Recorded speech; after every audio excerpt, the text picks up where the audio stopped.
Alami penipuan, YouTuber Magdalena Frisdawati laporkan mantan asistennya ke Polda Metro Jaya.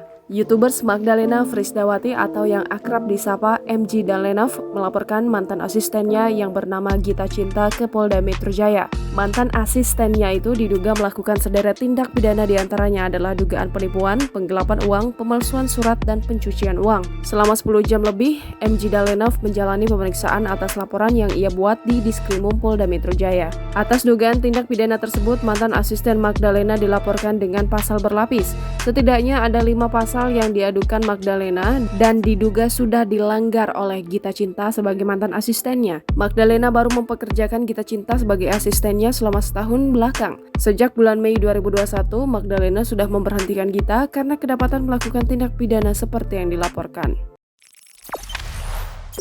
Jangan lupa subscribe, share, komen, dan like ya!